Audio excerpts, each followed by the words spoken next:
Okay, so in this video, we'll be talking about electronic mail or email. Okay, for this also I have given you the notes. Okay, and this particular video also is based on that note only. So go through that note. Okay, and in this video, if you compare with the notes that I've given, I have added some extra diagrams. Okay, for more and clearer understanding. Okay, so let us begin. Email, we know it's a very familiar or very common form of communication nowadays. Okay, it has its own convention, how it is being, what are the steps we have to take to compose a mail and send a mail, and then we have different style options also. Okay, now let us see some common properties. Now email is very informal. Now that this is not totally true nowadays, because email is now used everywhere, even in offices. Okay, so formal and informal, it is both it is used in both ways. Okay, and it has very high threshold value. Now this book is an old edition book, that's why they have written like this, but nowadays it is used everywhere. Okay, and email is full of jargon, so this also you will see in the note, but it means that it has some like in the next point if you see, you'll have smileys and emoticons. All right, so because of that, it is mentioned that it is full of jargon, but not always true. Okay, so we'll see that earlier when it was used, it was very informal. Very few people used to use it for informal purpose. Okay, and because very few people used to use it, that is why it is said that it has low threshold value. Okay, and because a lot of symbols were used which were very new that time, emoticons were not there, so that is why it is called as jargon. All right, so if you look at the diagram, you will, I mean, in this diagram they have given you some smileys. Of course, these are your, let us say, the smileys that we used to use some time back. Okay, nowadays we have advanced form of smileys. Okay, so these were the smileys that were allowed initially. All right, and it has its own meaning, so it was used very widely while composing the email. Okay, so let us look at the first email system. So when the email first came into existence, it simply consists of a file transfer protocol. Okay, of course we need the protocol, because we have to be sending email from one sender to the receiver, so that is why file transfer protocol was required. And regarding the composition of the email, okay, the first line of each message, like a mail that was being composed, was like a file, and the first line that you put in the file, okay, was contained the wait contained the recipient's address. Okay, so in the file there were text lines, and the first line was meant to be the recipient address, so it was understood like that. That was with the first kind of email system, because that time it was very simple, it was not so complicated. So this was how your first email was composed. Okay, the first line being the recipient address. Now now this you will not find in your note. I have added this extra because this we will be using in our coming notes, coming topics. So that is why let us quickly understand what it means. Okay, so here you will come across RFC 821. All right, now as we were talking about email system, how email are being composed, how it is being sent. Okay, so there are many email system proposed. Okay, so we use a particular system, and then that system is followed to pass the email. Okay, so that system also evolved, slowly it evolved, made changes. Okay, new versions came up. So those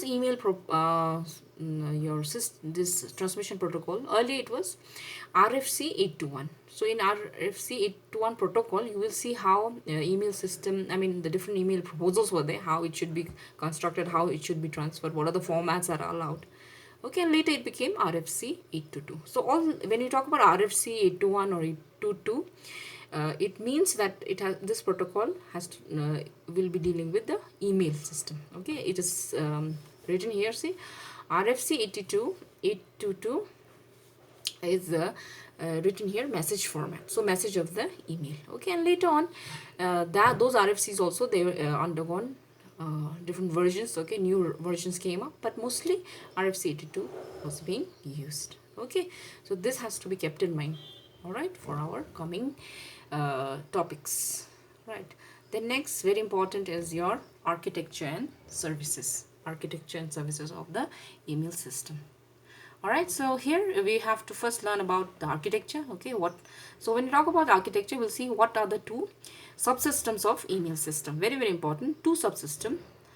Number one is user agent, and number two is message transfer agent. Together they make what is known as email system. Now first of all, user agent. User agent are that part of the system which will allow people to read and send email. Okay, so it will help the email to go from one source to the destination. Not just that, it will also allow people to read how to read the email. So that is one part, and the second part is message transfer agent. Now transferring is very important, okay, because writing is one thing and the next thing is transferring. So writing is user agent, and the sending is message transfer agent. That's the next subsystem. So as is obvious, it moves messages from the source to the destination. Okay, so those are the two very important subsystems. Then we go down. Now here in the note, I have just given you the points. If you look at the note, you'll see that I have given you this line: email system support 5 basic functions, this. Okay, so now I'll be explaining a little bit about these points. Okay, these are very simple points. So I would like you to please open your Tenenbaum book, go to this particular section. There they have given you a small description. Okay, so please write this note on the following functions. These are your email system basic functions. These are very important from exam point of view. So please make a note, okay, and I'll be soon asking you to submit it to me. All right, so coming back. So architecture, we have seen two subsystems. Okay, now we'll look at the services. So 5 basic function here. First of all, composition. Now we're talking of email. So obviously the first thing is how to compose it. Okay, how to write it. All right, what will be the first line, what will be the second line, what will be the last, like what is the format. So that is the composition, that's the function. And after composition, next transfer, that means how to send the system. Okay, reporting is once you have sent the system, what happens to the system. Like sometimes it doesn't reach the destination, some failure occurs, so the sender gets the message that the message is not delivered. Okay, some error has occurred. Sometimes it is delivered properly, so you have to report. Okay, so that is also done in the email system. Then displaying, how do you display the message? I mean, when the mail is sent to the receiver, how does he receives the message? How is it being displayed? Okay, disposition, that means where does it go? That is the disposition. All right, so it can go to one person, it can go to a list of person, like we have this option of mailing list. So that also has to be taken care of in email system. Okay, so those are the basic, and then we have some advanced. This also you'll include in your notes. So here we have, mailboxes. Each user can have its mailboxes. He can store his mails there. It is stored there. Then we have mailing lists. All right, then we can have carbon copies. We can send to more people. Then we have blind carbon copies. So all these points, these are the added features in email system. Okay, so please make a note of all these points. These are very important, and it's given nicely in the book. You can copy from there. Okay, then next is now as we compose the mail. Okay, so there is it's a particular way of doing it. All right, and how the email system does it, it's like this. So it is very important feature that we have to distinguish between what is an envelope and what is the content. So envelope, we all know, earlier we had that paper envelope. So when you open the envelope, it's like a covering, and when we open the envelope, we have our letter inside. So here also in email system, that same terminology is used. We have the envelope, so let's say the outer covering, and inside we have the actual content of the email.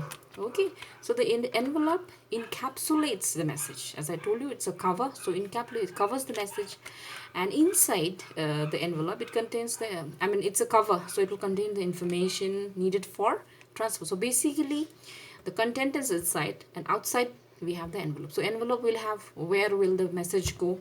Okay, so that means the destination address, and sometimes we have high priority message, low priority. So priority also, if you are assigning in the mail, then it will be stored in the envelope. And what is the security level? Okay, so the extra features beyond the content, those will be stored in the envelope. Okay, and each message will have its own envelope where these things will be properly stored: address, priority, security level, and other things also are there. Okay, so that is the job of the envelope, the outer covering. Now that was the envelope, the outer covering. Now let us go inside. What is stored in? And as we know, inside we have the content of the message. So how is that? What is the format? That also let us look at, and then we'll see that inside the envelope we have a message which consists of two parts. Okay, the message also has two parts. Now very obvious, the first one is the header of the body. Okay, the topic. Okay, so the header of the body is the first part of the message, which contains the control information for the user agent. Now we've talked about it, two subsystem. Okay, one is your user agent. Okay, how to compose the message will be done by the user agent. So the control information that is stored here in the header will be used by the user agent. Okay, so that is for the purpose of user agent. And then we have the body. Number two, that is the body is entirely for the human recipient. Okay, so it is to be received by the receiver. Okay, the body, the header and the body. See, the header is the information that will be used by the user agent, and then the body, of course, is the content depending on the user what he wants to compose. All right, so and here is the diagram. I don't know, it's visible. Oh yeah, it is now visible. Just have a look. Okay, so here two parts are there. Where's my cursor? Okay, so this is your paper mail, how we used to send mail in the earlier in the paper mail, in the paper, and how things have evolved and how electronic mail has come up. Okay, so the parts are the same. You can see the outer part is your envelope. So here is the envelope, and then we said that inside the envelope we have two parts, header and the body. Just now we discussed. So this is the header. It will be used by the user agent to send it to the receiver. Okay, so here, see, this is the address. Here also this is the address. And then lastly, depending on the user, human recipient, you have the body. So whatever the user wants to write, he will write it. So three parts. All right, so which is same for paper mail as well as electronic part. All right, so that is how it is explained here. Now looking back at the user agent again, let us go there. And in the user agent, we know it's a program that, so again revisiting it, it is also called mail reader.